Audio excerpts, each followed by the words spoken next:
بسم اللہ الرحمن الرحیم رب اشرح لی صدری ویسر لی امری واحلل عقدۃ من لسانی یفقہوا قولی رب زدنی علما۔ میں آپ کا استاد حافظ حبیب الرحمان۔ آج ہمارا جو ٹاپک ہے وہ ادب ہے۔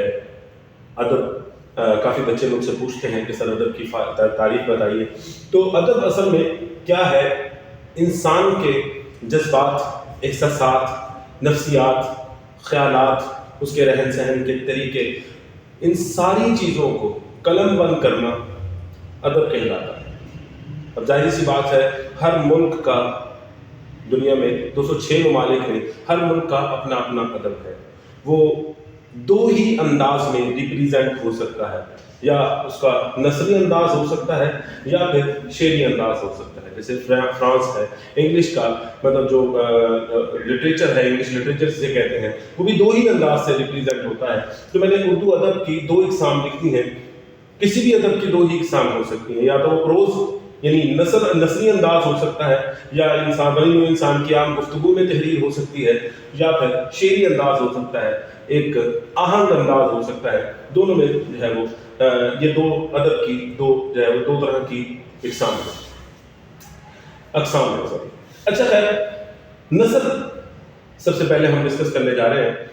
نثر کہتے ہیں بنی ہوئی انسان کی عام گفتگو، لغوی معنی اس کے پراگندہ یا بکھرا ہوا کہ ہے، عام گفتگو جس میں قافیہ ردیف کا پابندی نہ ہو، بحر کی پابندی نہ ہو، اس کو ہم نثر کہتے ہیں۔ یا پھر جو ہے وہ شاعری کی ضد ہے نثر، یوں کہہ لیں۔ اچھا خیر، نثر کی بھی آگے دو اقسام ہیں۔ یہ پیارے بچوں آپ کو سمجھنا بہت ضروری ہے، یہ انڈرسٹینڈ کرنا کہ صنف ادب اصل میں کیا ہوتا ہے۔ صنف ادب یعنی جو اقسام ہے نثر کی وہ دو ہیں۔ تو اکثر میں جب پڑھا رہا ہوتا ہوں تو بچے پوچھتے ہیں کہ سر یہ صنف ادب کیا ہے؟ صنف اصناف ادب اصل میں وہی ہے، اس کی نثر کی دو اقسام ہیں۔ دیکھیے کہ ایک افسانوی ہے اور ایک غیر افسانوی۔ افسانوی نثر میں صرف افسانوی نثر کی 4 اقسام ہیں۔ کون کون سی؟ داستان، ناول، افسانہ، ڈرامہ۔ سب سے پہلے ہم داستان پہ آتے ہیں۔ داستان کہتے ہیں کہانی یا قصہ۔ پرانے دور میں جب کاغذ نہیں ہوتا تھا، تحریر نہیں ہوتی تھی، تو ہم کیا کرتے تھے؟ ہم جو ہے وہ لوگوں کو اکٹھا کر کے کہانی سنایا کرتے تھے، قصہ سنایا کرتے تھے۔ تو یہ داستان سنایا کرتے تھے۔ اصل میں یہ کہانی یا قصہ، آج جو کہانی یا قصہ ہے اس کی قدیم قسم ہے، قدیم ٹائپ ہے داستان جسے ہم کہتے ہیں۔ یہ فکشن میں آتا ہے، یاد رہے۔ اس کے بعد ہے جی ناول۔ ناول اصل میں انگریزی سے ہمارے جو ہے وہ اندر جو ہے وہ شامل ہوا ہے ہماری زبان میں، اور اس کے جو سب سے پہلے مجھے یاد آیا کہ ناول ہے، ناولسٹ ہے وہ ڈپٹی نذیر احمد صاحب ہیں، جنہوں نے سب سے پہلا ناول لکھا تھا، توبۃ النصوح۔ اچھا ٹھیک ہے، ناول جو ہے انگریزی زبان جو ہے وہ ناولا سے نکلا ہے۔ ناولا کا مطلب ہوتا ہے نیا یا انوکھا،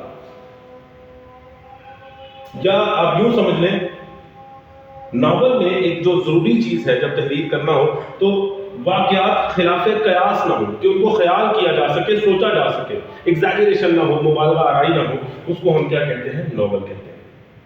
افسانہ تیسری قسم ہے۔ افسانہ کا مطلب ہوتا ہے مختصر تحریر، کسی کی جو ہے وہ کسی بھی لمحے کو، کسی بھی کردار کو یا کسی بھی واقعے کو ایک مختصر، جس کو ایک نشست میں پڑھا جا سکے، ایک مختصر تحریر میں ڈالنا، جھلک، اس کو انگلش میں شارٹ سٹوری بھی کہتے ہیں۔ یہ انگلش سے ہی ہم نے جو ہے نا وہ مستعار لی ہے۔ اس کے بعد ہے جی ڈرامہ۔ ڈرامہ لفظ ڈراؤ سے نکلا ہے۔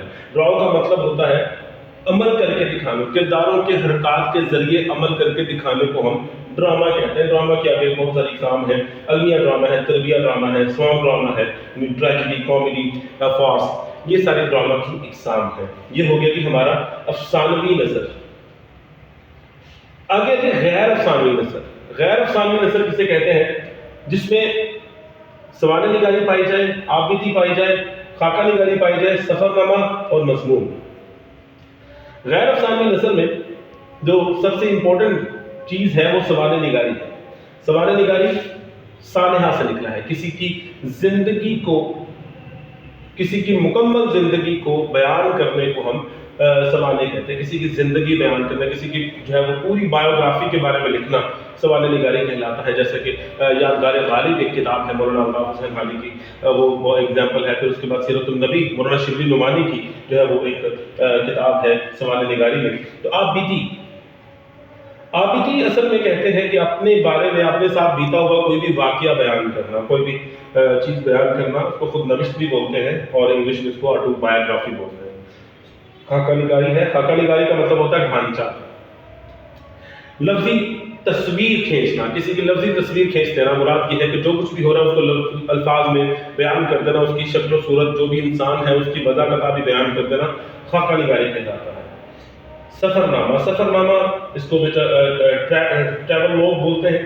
اور سفر نامہ ظاہر سی بات آپ wherever you are going, آپ کہیں پہ جا رہے ہیں تو وہاں کا مطلب حالات، واقعات، وہاں کے جو بھی مسائل ہیں یا جو بھی چیزیں ہیں یا مشہور چیزیں ہیں اس کے بارے میں جب آپ لکھتے ہیں اس کو ہم سفر نامہ کہتے ہیں. ایک دوسری انداز جو شعری انداز ہے، انشاءاللہ اس کی ویڈیو میں کل پھر بناؤں گا. تو آج ہمارا ٹاپک نثر تھا. Thank you very much. اللہ نگہبان.